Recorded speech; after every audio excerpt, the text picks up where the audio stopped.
13वें अध्याय में हमारा शरीर और आत्मा के विषय बताया। प्रकृतिम पुरुषम चैव क्षेत्रम क्षेत्रज्ञ वियोजा एतद् वेदितुमिच्छामि ज्ञानम येयस्य विशेषः। ये जो श्लोक मैंने अभी बोला ये गीता में लिखा हुआ है। भगवान ने इदम शरीरम कौन्तेय से शुरू कर दिया। भगवान कहते हैं ये जो शरीर है हमारा, इसको हमने ही बिगाड़ दिया है। नहीं तो ये शरीर सब प्रकार से मैंने जो दिया है सुंदर बना करके दिया है। सुनने के लिए कान दिया हूं, देखने के लिए नेत्र दिया हूं, मैंने व्यवस्थित बनाया, पर व्यक्ति ने अपने आलस के कारण इसको खराब कर दिया। हर व्यक्ति छोटी छोटी जगह अगर कहीं जाना है तो पैर का उपयोग न करके तुरंत गाड़ी उठा करके भागता है, और थोड़े दिन में ऐसा हो जाता वो चलने लायक भी नहीं बन पाता। हर व्यक्ति कुर्सी में बैठना चाहता है और ऐसा कुर्सी में बैठता है कि फिर नीचे बैठने लायक भी नहीं रह पाता। तो इसलिए ये जो शरीर है, इदम शरीरम कौन्तेय, ये मैंने जो शरीर दिया, ये शरीर में जैसे हम घर में झाड़ू लगाते हैं तो घर की सफाई हो जाती है, ऐसा ही नित्य जो गीता का पाठ करता है उसके अंदर की सफाई हो जाती है। और इसलिए कुछ लोग हैं जिनको चिंता रहती है कि हमें अपने जीवन की तरफ भी ध्यान देना है। पूरा समय हमने पैसे कमाने में लगा दिए, घर के सब व्यक्ति काम कर रहे हैं, पैसा भी बहुत आ रहा है। पहले ऐसा समय रहता था, आषाढ़ सावन में मजदूरी करने वाले व्यक्ति के घर में खाने को नहीं रहता। पहले तो महुआ इकट्ठे करके रख लेता था, पानी गिरेगा तो मजदूरी नहीं मिलेगी, पर वो चैन से सोता था, परिवार के साथ चैन से रहता था।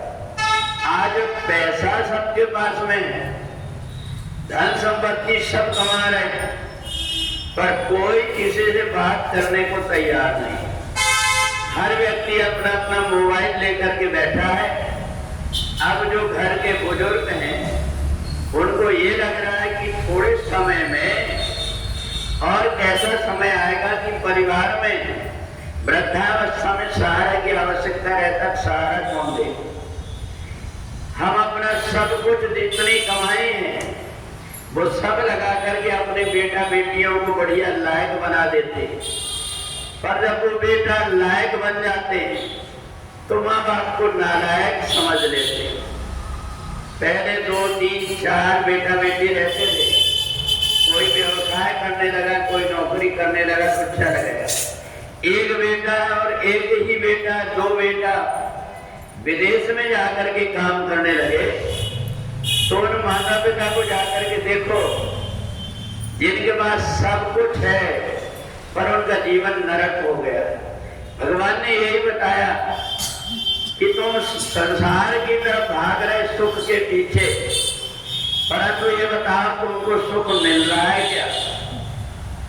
जितना भी धन कमा दिए बीमारी उतनी लग गई, हमने शरीर को इतना आलसी बना दिया।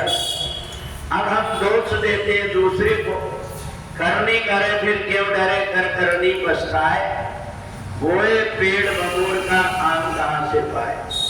इसलिए जितना दूसरों की तरफ ध्यान देते इतना शरीर की तरफ भी ध्यान दो। और जब व्यक्ति शरीर की तरफ ध्यान देता तो शरीर मंदिर बन जाता है, और इस शरीर में परमात्मा का चिंतन करते करते उसकी आत्मा से संबंध जुड़ जाता है। इसलिए संसार में रह करके जब सब प्रकार के दुखों से व्यक्ति गिर जाए तो उसको परमात्मा की शरणागति ग्रहण कर लेना चाहिए, और ज्यादा से ज्यादा समय परमात्मा के चिंतन में, परमात्मा की सेवा में जो लगा देता है उसी का उद्धार हो पाता है। इसलिए प्रकृति ये है, हम जैसा भी अपने आप को बनाना चाहें आप 1-2 दिन सुबह 5 बजे उठने की आदत डाल लो, घड़ी नहीं देखना पड़ेगा, अपने आप नींद खुल जाएगी। आप जैसा खाने की आदत डाल लो वैसा ही हो जाएगा। परंतु हम ये भूल जाते हैं कि आज हम जो दूसरों के साथ कर रहे हैं कल हमारे साथ भी वैसा ही होगा। तो ऐसा करके तो आज पारिवारिक जीवन नरक बन गया है। इसलिए भगवान कहते हैं अध्यात्म की तरफ जब व्यक्ति मुड़ता है, परमात्मा से जुड़ करके करता है, तो ये सब प्रकार की परेशानी और दुख सहने की जो शक्ति है ये परमात्मा की भक्ति से ही आती है। और गीता एक ऐसा ज्ञान है जब व्यक्ति के हृदय के अंदर जाता है उसका पूरा शरीर रोमांच हो जाता है। संतों ने तो ये भी कहा है कि जो व्यक्ति गीता का सत्संग सुनता है, पढ़ता है, उसको वृंदावन नहीं खोजना पड़ता, उसका हृदय वृंदावन बन जाता है और अपने आप वो परम आनंद में हो जाता है। बोले वृंदावन बिहारी